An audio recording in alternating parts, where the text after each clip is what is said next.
तो कैसे हैं आप सभी लोग। मेरा नाम रुद्राक्षर। आज आप सभी का फिर स्वागत है एक स्टोरी टेलिंग एपिसोड में। अगर बात की जाए तो आज हम बात करने वाले हैं बरेली के सीरियल किलर की। जुलाई 24 को पुलिस को एक और डेड बॉडी मिलती है जिसकी डेथ गला घोट के की जाती है। लेकिन ये ऐसी एक डेथ 2023 में भी हुई थी और इसको मारने का तरीका भी बिल्कुल सेम था और इसी से लिंक हो जा रही थी। अगर बात की जाए तो सबसे पहली वारदात जो हुई थी वो बरेली में तक हुई थी जब जून 5 2023 को कलावती नाम की एक औरत को गला घोट के मारा गया था और इनके साड़ी के पल्लू से इनका गला जो गले पे ऐसे गांठ बांधी गई थी। उसी के बाद जून 19 2023 को धनमती नाम की एक औरत की डेड बॉडी उनको मिलती है जिसको भी सेम तरीके से मारा गया था। इनकी भी इन्हें भी गला घोट के मारा गया था और इनकी भी गले पे ऐसे पल्लू बांध दिया गया था, गांठ बांधी गई थी।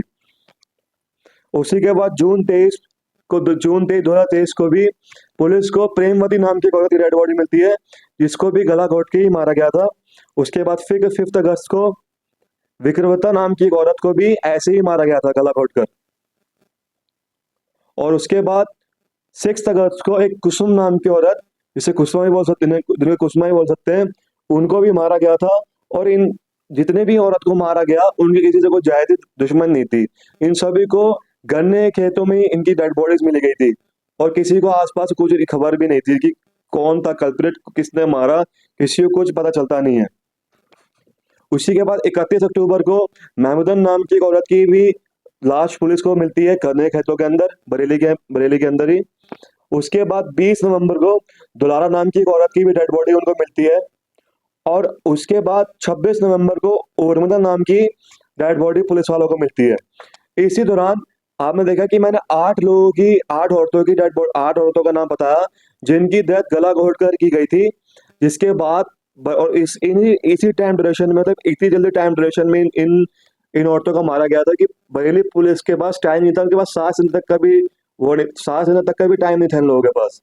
मतलब बिल्कुल ही जो कल्प्रिट था वो बिल्कुल भी टाइम नहीं दे रहा था और जल्द से जल्द ही अपनी वारदातों को पूरी कर रहा था। और इसी के बाद अगर बात की जाए तो पुलिस ने भी 3 लोगों को इस केस में अरेस्ट किया। लेकिन उसी के बाद सबसे ज्यादा झटका तब लगता है जब जुलाई 22 2024 को भी ऐसी एक वारदात होती है। तो पुलिस को ये बात तो क्लियर हो जाती है कि जिन 3 लोगों को हमने अपनी हिरासत में लिया है उन लोगों का जो नए उस क्योंकि ये सभी जितनी भी मैंने आपको बताया जितनी भी औरतों को मारा गया था सभी को गला घोट के मारा था और सभी को मारने के बाद उन्हीं के पल्लू से गर्दन पे गांठ बांधी गई थी। तो 8 औरतों के मारने के बाद उनको ये बात पक्का हो गई थी कि इसके पीछे एक ही कल्प्रिट है। और जो 3 लोगों को उन्होंने पकड़ रखा था उनको विश्वास हो गया कि ये 3 नहीं है। और 9वें के बाद उनको बिल्कुल भरोसा, 9वीं औरत के मरने के बाद उनको बिल्कुल ही भरोसा हो गया कि इसके वजह सिर्फ एक ही आदमी है और वो बार बार कुछ साइन हमारे छोड़ा जा रहा है, जो कि वो गांठ बांधे करता था। अगर 9वीं औरत की बात की जाए तो उनका नाम था अनिता देवी, जिनकी डेथ जुलाई 2024 में की गई थी। इनको भी गला घोट के मारा गया था और इनके भी पल्लू लेकर इनका भी गांठ बांधी गई थी। और उसके बाद गांव में बहुत ही भीड़ इकट्ठा हो जाती है और कि ये ऐसे एक बॉडी हुई है। उसी के बाद उनके घर वालों को बताया जाता है और तब तक में उनकी बॉडी ऑटोप्सी के लिए भेज देते हैं। और जो उनके हस्बैंड होते हैं वो आधार कार्ड के थ्रू उनकी वाइफ की डेड बॉडी को वेरीफाई करते हैं कि ये मेरी वाइफ है। लेकिन उसी के दौरान पुलिस वाले बिल्कुल थक जाते हैं। उन्हें कुछ भी कल्प्रिट को लेके, जो कातिल के पीछे, कुछ भी उनको प्रूफ नहीं मिल रहा था कि इसके पीछे कौन है। वो बिल्कुल इन्वेस्टिगेट करके थक चुके थे। लेकिन उतने में ही एक वॉचमैन होता है, क्योंकि मैंने आपको बताया कि उस टाइम पे जो पुलिस थे वो 3 स्केचेस जो होते हैं वो उस टाइम पर पब्लिक में डिस्ट्रीब्यूट करते हैं, लोगों में डिस्ट्रीब्यूट कर देते हैं। उसी में एक वॉचमैन होता है, वो ये बताता है कि जिस कातिल को आप ढूंढ रहे हो वो कुछ समय पहले ही मेरे सामने से गया है। जैसी ये बात बरेली पुलिस को मिलती है वो लोग उसी समय उस कातिल को पकड़ लेते हैं। इस कातिल की बात करी जाए, इस कातिल का नाम होता है राजेश कुमार गंगवर। अगर राजेश कुमार गंगवर बचपन की बात करी जाए, जो कि वो पुलिस की इन्वेस्टिगेशन बताता है, अगर उसकी बात करी जाए तो उसके फादर की 2 शादियां हुई थी और जो उसकी सेकंड वाइफ थी वो फर्स्ट वाइफ से बहुत ही ज्यादा चिढ़ती थी, इसलिए वो राजेश के फादर को उनको लेके भड़काया करती थी, और जिससे गुस्से में आके राजेश के फादर अपनी फर्स्ट वाइफ को मारते थे।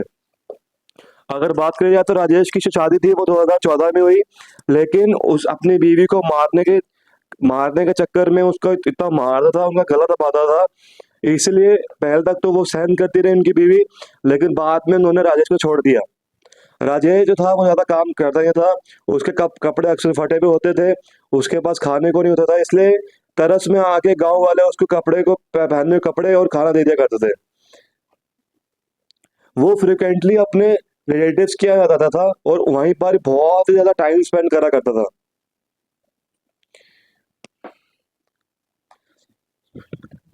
और पुलिस इन्वेस्टिगेशन में जब बात करी जाए, 8 जुलाई 2000 2023 को उसने अपनी सबसे पहली वर्डिक्ट जो सबसे पहले विक्टिम थी उनकी, जिनका नाम था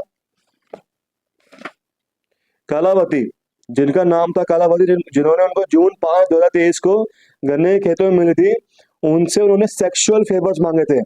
राजेश ने इन 9 औरतों को मारने का कारण बताया कि वो उनसे सेक्सुअल फेवर चाहता था, और मना करने पे उसने उनको उन सभी औरतों को मार दिया। और एज अ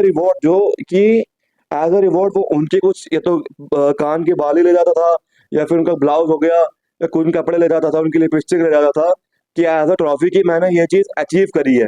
मतलब इतना ज्यादा वो मेंटली तौर पे अनस्टेबल था।